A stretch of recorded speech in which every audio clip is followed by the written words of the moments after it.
In today's video, I wanted to go through the quest, A Daedra's Best Friend, featured in the Elder Scrolls V Skyrim. This is the Daedric Shrine quest of Clavicus Vile. Vile is known as the Prince of Bargains, Trickery, and Wishes. He often strikes deals and agreements with mortals. Usually, by the end of said bargain, he's found a way to renegotiate and manipulate the other party. He grants them their wish, but not by conventional means. What started out as a deal made out of desperation or greed ends in horror, violence, and agony. The quest, A Daedra's Best Friend, presents those themes and topics in a couple of different ways. The Dragonborn gets caught up in one of those negotiations, and a majority of the quest deals with witnessing the consequences of others. For this video, I'm going to play through the quest, experience the story, and listen to the dialogue. Then, after that, I'll discuss lore, themes, and possible questions that the player may have been left with. As per usual, the facts and information provided are brought to you by the game itself and the unofficial Elder Scrolls pages. The adventure begins with the player traveling to the hold of Falkreath. If you're level 10, one of the guards at the gate will approach and ask you a question. Did you see a dog out there? I'm a swordman, I said. I don't know really. The blacksmith is offering a reward for a dog he saw on the road. I was hoping you'd seen it. I guess I'll stay on the lookout. Keep your nose clean while you're here, outsider.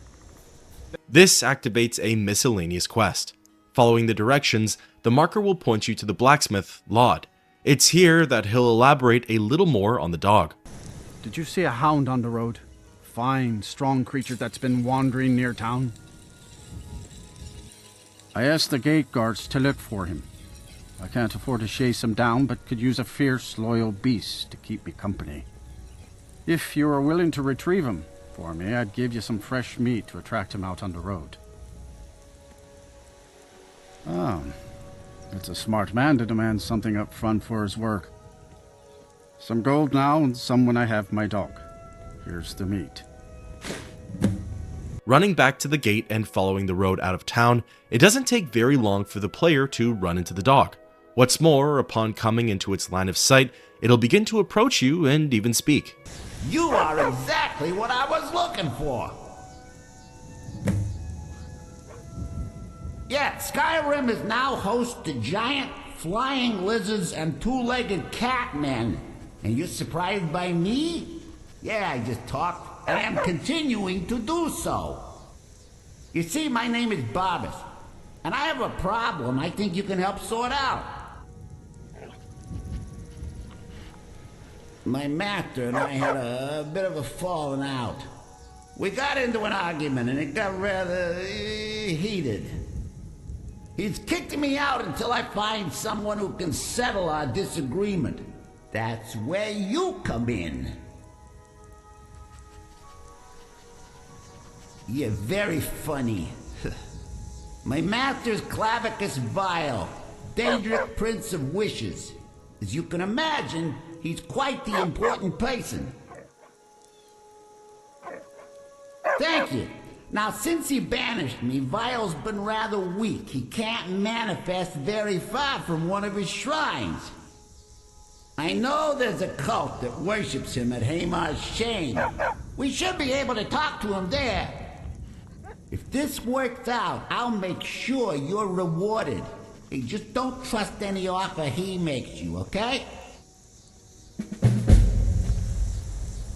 With that, the miscellaneous quest ends and the Daedric mission begins. Barbas, a minor manifestation of Clavicus Vile, begins to run along the road. The player's job is to follow the hound to this aforementioned Haemar's shame. Typically, a task or deal struck with a Daedric prince should be taken very seriously. Furthermore, when it's with a deity like Clavicus Vile, any mortal should proceed with extreme caution. It's safe to say that the trek is quite long. Barbas leads the Dragonborn from Falkreath all the way to the base of the Throat of the World. Moreover, the journey could be quite eventful. Not only do you have to deal with Skyrim's nature, but you also have to deal with its inhabitants. What's a milk drinker like you doing out here? Go home to your mother. The trail leads through plenty of bandit checkpoints. The first is a simple bridge crossing meant for robbing weary travelers. Then, the hound leads the Dragonborn straight through the ruins of Helgen. The once strong and mighty town now lies in waste, and it's currently occupied by ruffians, thugs, and thieves. Worth mentioning is that Barbas is actually a really good companion. He's able to take aggro, deal damage, and above all, is literally invincible. He's unable to go down in a fight and can act as a meat shield for almost all encounters. Once the brawl through Helgen is over, the rest of the trek is pretty straightforward. A quick run through the rocky, icy terrain, and you'll end up at Haemar's Cavern, a cave that's right off the road. Barbas charges inside, and from there, the dungeon crawl begins. The cavern has 2 zones to it. Both zones are currently occupied by vampires. There's a story-driven reason for that, which you'll hear about in just a minute. Pretty much all of the enemies in here are level to the player. The UESP suggests running through this dungeon with a minimum overall level of 6. Depending on your build and playstyle, vampires can be tricky opponents. They come in various different classes and have access to all sorts of gear and spells. What's more, in terms of humanoid enemy types, vampires are up there as some of the most difficult. This is due to the aforementioned reasons, plus their base stats of health, stamina, and magicka, and their natural abilities of Chill Touch, Vampire Touch, and Drain Life. Fortunately, the Dragonborn needs to be at least level 10 to do a Daedra's best friend, so the crawl shouldn't be too challenging. Once the player hits the second zone, Haemar's Shame, things start to move rather quickly. There's a lone frostbite spider in one chamber and a vampire thrall patrolling the other. A little further in, you'll happen across the final room. If you ended up losing sight of Barbas at the beginning of the crawl, this is the room you'll find him in. He'll be taking on his fair share of enemies. They range from regular vampires to thralls to fledglings, all the way to master vampire. Depending on your playstyle and how you want to proceed, this could be a great time to pick them off from afar. Also worth mentioning, even though it probably is common knowledge at this point, vampires have a massive weakness to fire. If you're having difficulty with this run, be sure to bring out fire enchantments, destruction magic, scrolls, and staves. They'll also work wonders against that lone frostbite spider. Once all of the threats have been eliminated, the marker points you to the statue of Clavicus Vile, and interacting with it, the quest gets even more interesting. By all means, let's hear it. It's the least I could do since you already helped me grant one final wish for my last worshippers. They were suffering so from vampirism and begged me for a cure. Then you came and ended their misery. I couldn't have planned it better myself. So, what's your heart's desire? What kind of deal can we strike? From here, there are 3 different dialogue options. The first pertains to Barbas and the original purpose of this quest. The second option has the player asking for an end to the Civil War. The third one is a request for power. While Vile's initial reaction to each request is different, they all end up leading to the same outcome. Really? Power? You're a Dragonborn. You already have more power than most people who aren't immense fire-breathing monsters. As much as I hate to say it, you're almost as powerful as I am right now. But that's just because half of my power resides in that mutt Barbas. Oh, if I had my full power, granting that would be trivial. I'd simply snap my fingers and everyone in Skyrim would die. War resolved. That insufferable pup, forget it. Request denied, no deal. I'm glad to be rid of him, even if it does mean I'm stuck in this pitiful shrine in the back end of nowhere. Well, perhaps there is a way he could earn his place back at my side. Maybe, but no promises. There's an axe. An incredibly powerful axe. An axe powerful enough for me to have quite a bit of fun indeed. If you bring it to me, I'll grant you my boon. No strings attached, no messy surprises. At least not for you. As I recall, it's resting in Rhinerock Burrow. Barbas can lead you right to it. Little Mutt might even earn his place back at my side. Before heading off for part 2 of the adventure, Barbas can shed some light on Rimrock Burrow and this coveted axe. One of Clavicus's little jests, a wizard named Sebastian Lord, had a daughter who worshipped her seed. When the daughter became a werewolf, it drove Sebastian over the edge. He couldn't stand to see his little girl take on such a bestial form. The wizard wished for the ability to end his daughter's curse. Clavicus gave him an axe. Again, it's a testimony to Vile's dark sense of humor and his Daedric nature. He technically granted Sebastian his wish, just not in the way that the wizard would have wanted. Behind the statue, there's an easy way back out into Skyrim. Popping open the map, Rimrock Burrow is located in the northwestern region of the province, right by the Sea of Ghosts and just south of Northwatch Keep. Going on inside of the cave, this portion is actually quite brief. The burrow consists of one small zone, and there are only 2 NPCs in here. The first is a leveled Atronach, and the second is Lord himself. The Breton can range anywhere from level 7 to level 40. It really depends on the player's level.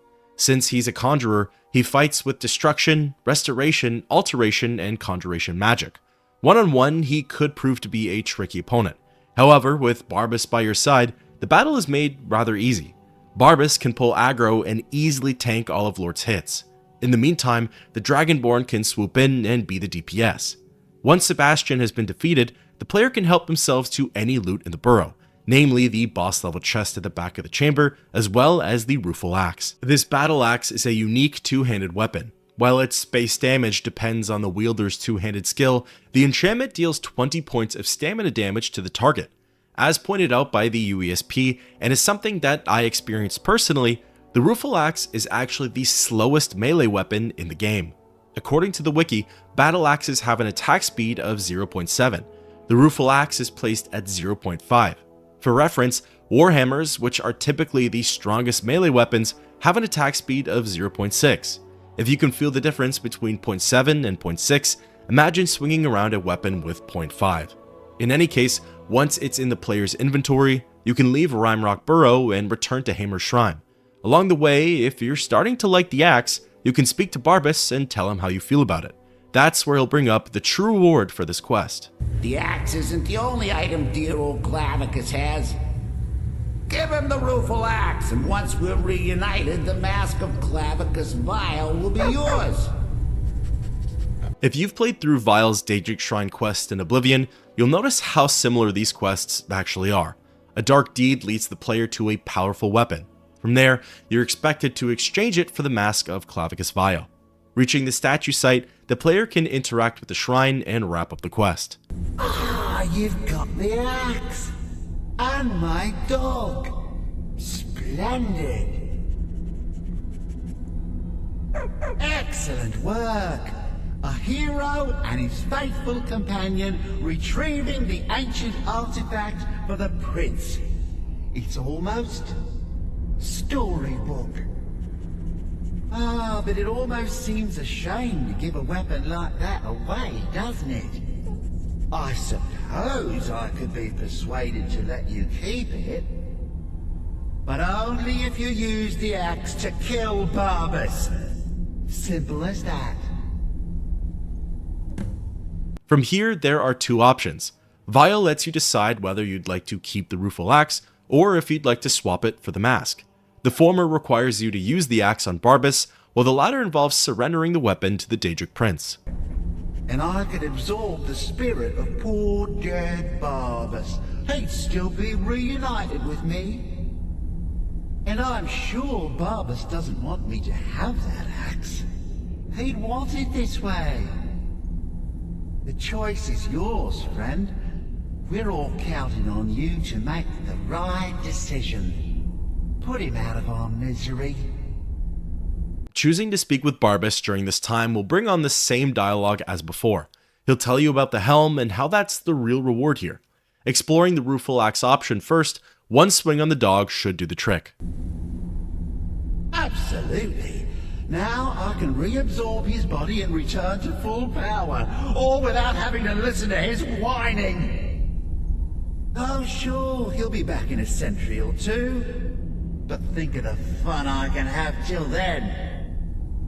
Enjoy that axe, And don't worry about poor old Barbas. After all, he really should have picked a better friend. That puts an end to the quest. Vile's return to full power, and the player is left with an aesthetic and powerful yet slow axe. Something worth noting, as it probably is a big deal to some players, the USP points out that choosing the axe does not count towards the Oblivion Walker achievement. This is the achievement that involves collecting 15 Daedric artifacts. Given that there are only 16 possible artifacts in the game that can be acquired, there's very little room for error. Now, reverting back, the player can choose to surrender the axe in exchange for the mask. You're no fun at all. Guess I'll have to make my own fun elsewhere. And with the pub back, I'll be restored to my full power. There's a whole world just waiting for me. I knew I could trust you. Yeah, dog gets master, master gets cosmic axe. Everyone's happy. Just get over here, mutt. Don't worry, I'll make sure he sees the light. I trusted you, now you trust me.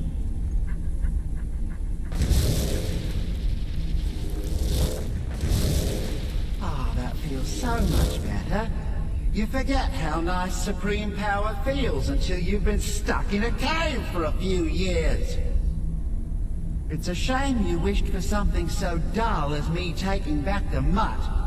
Quite the lack of imagination on your part. A lack of ambition like that really ought to be punished. Perhaps by turning you into a worm, or maybe a few decades of... Oh, fine. Have my boon and be done with it. Got more interesting deals to make anyway. With this option, the player is rewarded with the Mask of Clavicus Vile, a unique enchanted heavy helmet. While wearing it, prices are 20% better, the user gets a plus 10 to Speechcraft, and Magicka regenerates 5% faster. With that, thus wraps up a Daedra's best friend. Really, the only thing left to do is return to Lod and Falkreath and be the bearer of bad news. Yeah. Anyway, it's done. Time to move on. Much obliged. Here. It's not much, but take it anyway. Now, it's time to talk a little bit about this quest. As briefly mentioned before, there are elements in Vile's Skyrim quest that make it similar to Vile's Oblivion quest. The player travels with Barbas to a dungeon and interacts with an NPC.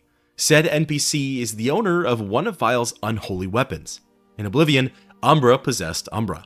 In Skyrim, Sebastian Lort possessed the Rueful Axe. By the end of the quest, the player is faced with the choice of keeping the weapon or swapping it out with the Mask of Clavicus Vile. As was obvious through his dealings with the player and even the vampires, Vile will always find a way to flip the bargain on its head. The vampires at Haemar's shame came to him and asked for a cure. The cure was granted, but it came in the form of death, and it was delivered by Barbas and the Dragonborn. Then you have Sebastian Lort's request, a cure for lycanthropy. We know that through the companion's questline, a cure is entirely possible, and probably not that hard for Vile to conjure up. However, he instead created a deadly axe and delightfully watched on as Lort murdered his own daughter, thinking that to be the only solution to her condition. Then lastly, you have the Dragonborn's bargain. First, a deal is struck with Barbas. Reunite the dog with its owner and you'll be rewarded. After doing so, Clavicus puts a spin on the agreement and asks you to obtain the Rueful Axe. With it, the plot then thickens as he asks you to turn on Barbas, the original broker of this whole scenario. If you choose not to, Vile's powers are restored and he's brought back to full strength. Then, depending on the original request you went with, he threatens to flip the deal on its head again. If you were solely there to return Barbas to his owner, he wants to turn you into a worm. If you wanted an end to the Civil War, he says that the end will come as soon as the dragons wipe out the mortals. If you wanted power, he says that you have to surrender your life to the Rueful Axe. Of course, at the end of each threat, he gives in and grants you his boon. But not every mortal is so lucky. In fact, most aren't. So now, let's get into some of the lore here. I've gone over Clavicus Vile in my Oblivion Daedric Shrine video, so I won't be rediscussing him. However, there's a lot of information and history on Barbas. In almost all depictions of Clavicus Vile, the Daedric Prince can be seen with his trusty companion. Barbas has the ability to shapeshift, as he's been known to take the form of a dog, a Scafin, which are native to the Fields of Regret, and even a Scamp. In Morrowind, he appeared as the Scamp Creeper. While technically a part of Clavicus Vile, as he's a conduit for a decent portion of Vile's powers, Barbas is also his own entity. He sees himself as beneath Vile and nothing more than a humble servant. Barbas can be found in almost all of the mainstream Elder Scrolls titles: Daggerfall, Morrowind, Oblivion, Skyrim, and ESO. He can even be spotted with his master in the Elder Scrolls Redguard. Those are confirmed sightings from the 2nd era all the way up until present-day 4th era. Across those titles, Barbas is the second in command to Clavicus Vile. As shown in the games, anytime Vile comes up with a plan or a scheme, whether that's to recover the Rueful Axe, recover Umbra, rescue Azara from the Fields of Regret, infiltrate the Clockwork City, or to slay a werewolf, Barbas is always involved. Moving along, the final big player of a Daedra's best friend is Sebastian Lort and the Rueful Axe. What's so important about the axe, and what kind of role did Sebastian play in the Elder Scrolls history? Well, starting with Lort himself, there's unfortunately not much lore or information on him. What's stated during the quest is all we really have to work with. He's a conjurer who has/had a daughter. Clearly, he loved his daughter as he went through extreme lengths to help her. Those extreme lengths include desperation, as he turned to the Daedric Prince of trickery and bargains. Lort's daughter, a worshipper of Hircine, got inflicted with lycanthropy, and Sebastian couldn't stand to see his daughter that way. He prayed to Vile for a cure, and Vile's response was to give him a powerful axe. He was forced to believe that his only solution was to kill his own daughter. According to the wiki, there's no known tension or hatred between Hircine and Clavicus Vile. In fact, the two gods are considered some of the most neutral Daedric deities. One aims to make bargains in his favor, and the other tests the strong and mighty. Other than for twisted reasons, Vile had no other known motives to put Lort and his daughter through such a tragedy. While the lore for Lort ends there are two segments of unused dialogue that might help to further our understanding of his character. The first one is Sebastian saying, "Clavicus sent you, didn't he?" And the second one is him saying, "You can't have the axe, it's all I have left now." The former implies that Sebastian knew the Daedric Prince would eventually send a Harbinger. Lort knew just how powerful and dangerous this axe was, and that Vile would eventually want it back. The second piece of dialogue implies that Lort went ahead and actually killed his own daughter. He believed Vile's trickery and thought that ending his daughter's life was the only way to cure lycanthropy. This all leads back into the Rueful Axe, the fetch item for this quest. Gameplay-wise, you can look at this weapon as a means to an end. The developers giving the player a choice as to whether they want a two-handed axe as a reward or a heavy armor helmet.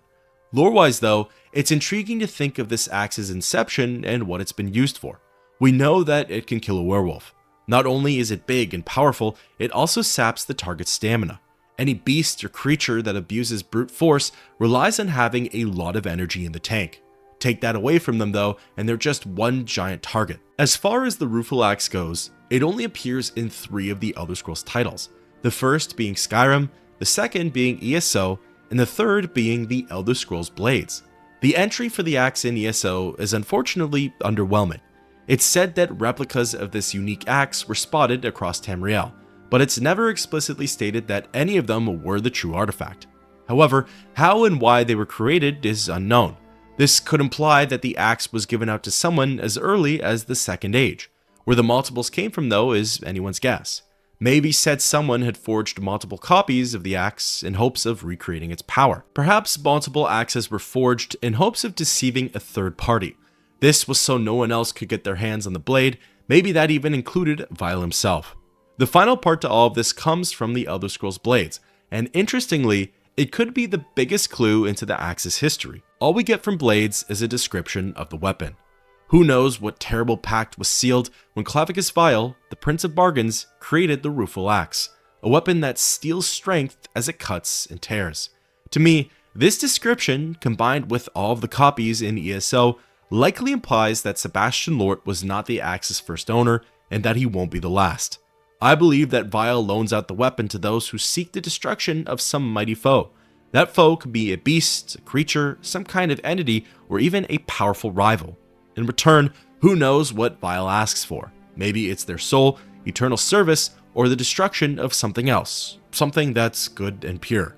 On the other hand, when Vile is feeling particularly twisted and conniving, he goes as far as tricking people into using it. As with how we saw it with Lort, and potentially the player with Barbas, the power that the axe has is enough to tempt people into a deadly bargain. Before ending the video, I wanted to share this quote of unused dialogue from Clavicus Vile. If the axe was surrendered to the god and Barnabas had rejoined his master, the player could have interacted with the shrine one more time and he would have heard this comment. Yeah, rub it in. Just imagine what I could get done with my full power and none of these pesky morals. Still, I've got this axe, and even if I can't use it, I'm sure someone would make a deal for it. Maybe I'll have a word with Molag Bal. I'd love to know your thoughts on this quest down below, and until next time, keep on adventuring.